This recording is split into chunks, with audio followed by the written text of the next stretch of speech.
careful now, not to hit him. Hast du redo?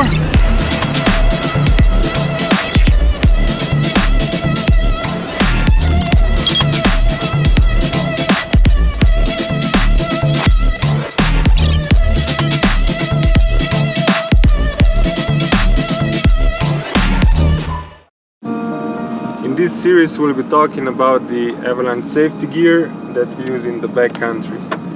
Avalanches don't care if you're a beginner, a mountain guide, an expert rider, or just a normal backcountry user.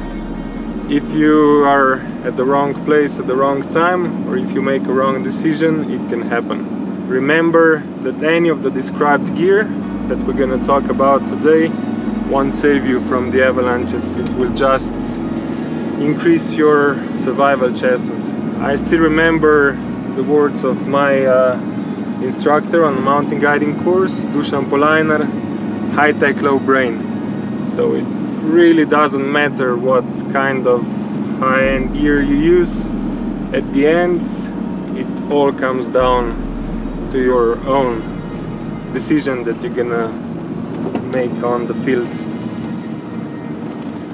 I really hope that if you're a beginner, that you're gonna take a course, that you're gonna learn the basic, or if you're a seasoned veteran, that you're just gonna brush off the rust and maybe relearn new skills, because it always helps that you get somebody else's point of view on the gear, avalanches and rescue protocols. On the course you will learn how to use your gear and how to predict and see the dangers. And here, after taking a course and after you get some experience, you get into another trap. It's the human factor.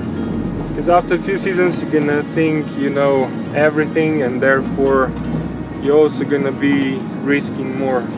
And yeah, mountain guides, because we spend so much time on the fields, we also seen the other side when a mountain takes life. And after you're shocked and after you personally analyze the accidents, you maybe become also better at decision making. In this case, a fair bit of fear is your friend. We just have to know that here we're just on the visits. We have to play by the rules of nature, weather, snow and the terrain, and if we don't, the consequences can be cruel. So yeah, the avalanches in general, they can happen on slopes steeper than 25 degrees. The most of them happen on slopes between 35 and 45 degrees on the shady side of the mountain. In this case, what we've seen just driving up, it's on the lee side of the mountain, so the wind was blowing from the south and now everything is loaded on the north. So yeah, a golden rule here is to make a really good plan at home, to always carry a plan B and C in your pocket, and then when you're on the field, just observe everything. Look what's going on with the snow, what's going on with the stability, and then just play accordingly to just all the information that you gather on the field, and to create the puzzle, and based on that you make your final decision. And yeah, always when on a descent, the golden rule is to just stay on the high ground, choose ridges, make stops on the safe spots, regather there and ski one by one. Yeah, hopefully we never end up in an avalanche. This is the gear that should be on your tour, but you can put it between the guys. So I always carry some kind of shelter, either let it be a bivouac or a lightweight shelter. And then the first aid kit, I adjust the first aid kit depending on what I guide. So you can have the one with the splint, you can have a splint in the backpack, but that's what I always recommend. And this one you can just adjust by your personal needs, and if needed, just keep it really lightweight. There's really nice to have 2 pieces of Prusik, so about 5 meters long. You can use it as improvised skins or any kind of jerry rigging that you need on the field. So this is some kind of a multi-tool kit bag, and I have also the tools to check the snow profile here. So yeah, like a small wax, and I have a small string to cut the snow profiles, a multi-tool. It's really handy to have a few volley ski straps, and of course a headlamp is always a good thing to have. Always carry, each member should carry a extra warm layer and extra gloves, just in case if something goes wrong, you have to spend some time in the backcountry, a little bit more than you expected. An extra warm layer will maybe save your life. And yeah, some of these items, it's really I would also recommend to have it even in the summertime.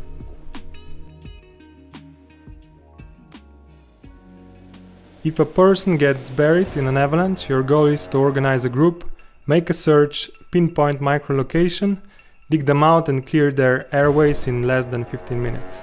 That's the time for high survival chances. All that you need to know is that only the companion rescue at the scene will be efficient in this time frame.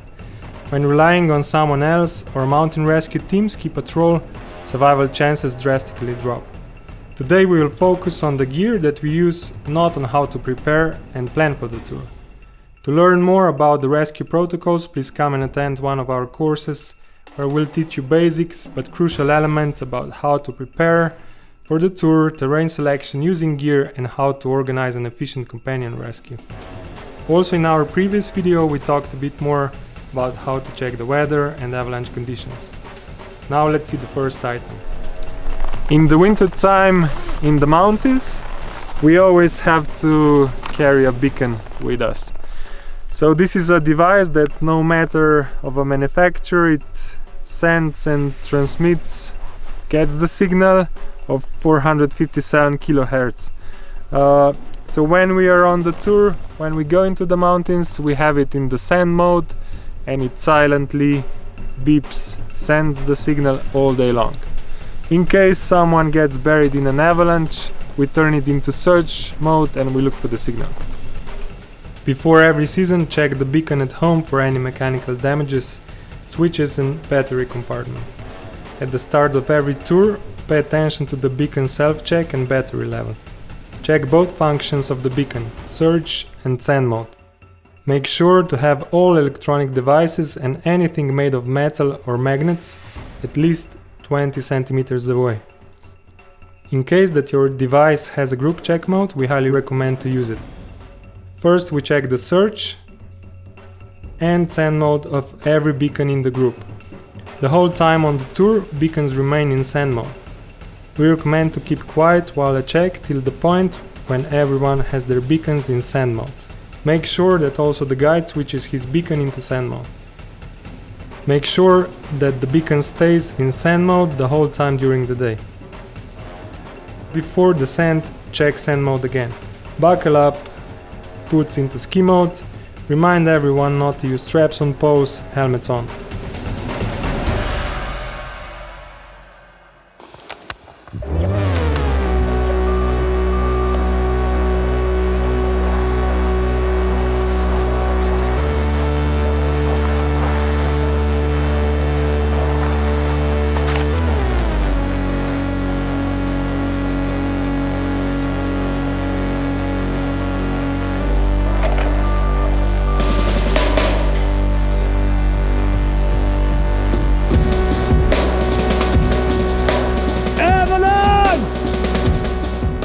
Okay guys, I'm gonna lead you now through this.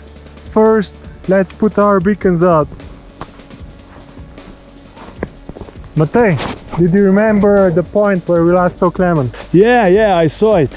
Okay, so you're gonna be observer You're gonna take care that the slope above, it doesn't look like there's gonna be a secondary avalanche. But in any case, if we get a secondary avalanche, please just yell avalanche to us with Luca, okay? Okay.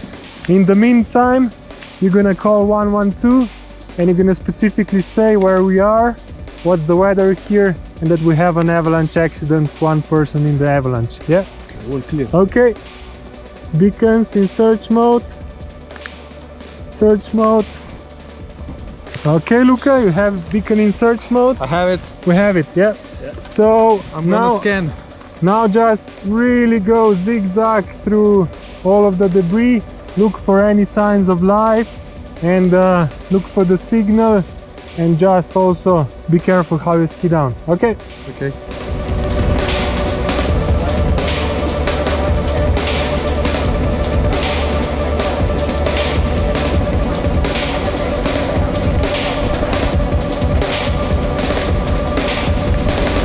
Luca, you are at the spot!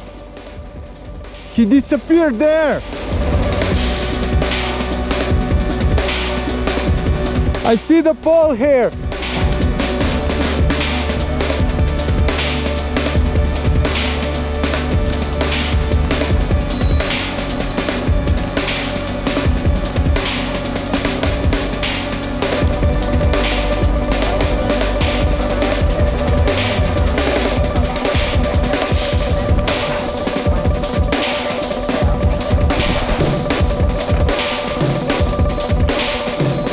I got a signal!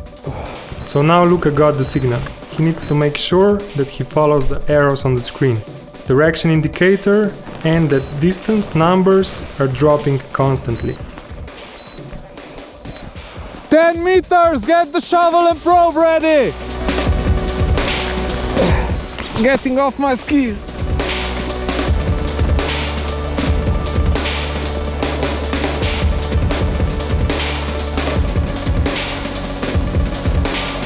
Five meters. I mean to find search. Now we start the find search.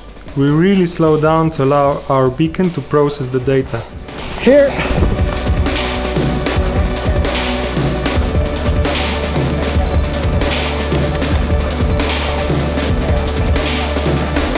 Have a hit. Get the shovel out. 1 meter down, we're gonna start to dig out here. Tyle glubine. Ja. Evo manga. Evo na sredu. We need to be careful now not to hit him.